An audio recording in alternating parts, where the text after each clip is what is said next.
Listen, every Sunday morning at the Ducey House, we watch Fox News Sunday because that guy's on it, and he joins us live from our nation's capital. Hey, Chris. Let me just say, no shot. No, it doesn't count. Game over. No, because it was sit there. But if you get the ball off, it's time for the buzzer. If the buzzer. Well, no. If it had gone in, it would have been a shot, but it didn't go in. It hung up there, so it doesn't count. It's but like remember if the that ball Tiger gets Woods wedged. golf shot? It rolled up to the cup, and it just sort of stopped there, and everyone went, and then a few seconds later it rolled in. That still counts? Then that counts, but it has to be a few seconds. Actually, there's a rule in the PGA, and I'm glad that this is what we're talking about today instead of plugging my show. There's a rule in, you started in the PGA this. that you've only got a few seconds, then you have to tap it in. All right. Is that right? We only have a few seconds that we need to, before you've got to go. We want to talk about this. The president went to Twitter to claim that something like, 6 million Americans have gotten covered through Obamacare. But, the fact checkers are looking. It looks like 4 million of them are through Medicaid. And now a lot of people are going, now, wait a minute, that number is squishy because we don't know how many signed up through Obamacare, and we don't know how many we're just going to sign up anyway. Well, first of all, under Obamacare, Medicaid is expanded so that instead of being the poverty level, it's raised up in a lot of places to 133% of the poverty level. So a lot more people are eligible for Medicaid under Obamacare, but that's not the exchanges. That's just a plain government health care benefit, like Medicare or Medicaid, and that, is not going through the exchanges and paying your premium and maybe getting a subsidy. That doesn't help the insurance companies. That's just government health care.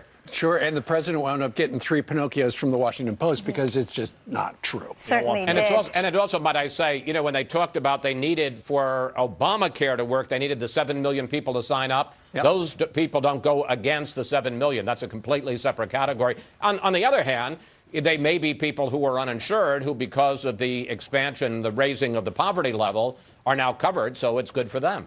Indeed. Hey, Chris, I don't know if you got my text message and saw it, but the NSA apparently did. They're not just taking phone conversations. They're now trying to monitor texts. I know that Obama is actually going to get in, and the president's trying to make some reforms there. What's the latest? Well, the latest is that he's going to kind of straddle Elizabeth. There were 46 recommendations from his own panel. Some of them he's going to accept, for instance, the idea of a privacy advocate when the government goes to the Foreign Intelligence Surveillance Court, the secret court, and says we want to be able to do such and such. Before, it's just been the government and a judge. Now I think you're going to see a system where there's somebody there representing the other side being privacy and arguing against this in some cases.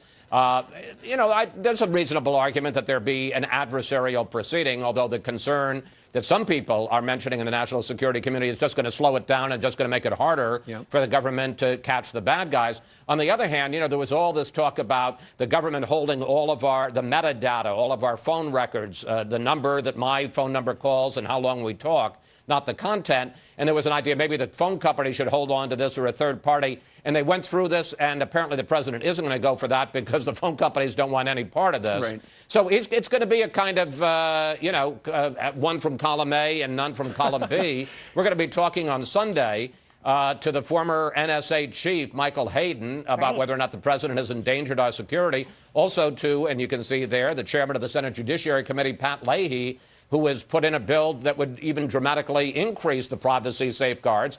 My guess is it's going to be too much for Hayden and not enough for Leahy. Oh, it's going to be an interesting debate about that, certainly. It will. I think the headline is that you're texting Chris Wallace. Yeah. Well, because we all have access to it. I don't need to text me, just talk right here.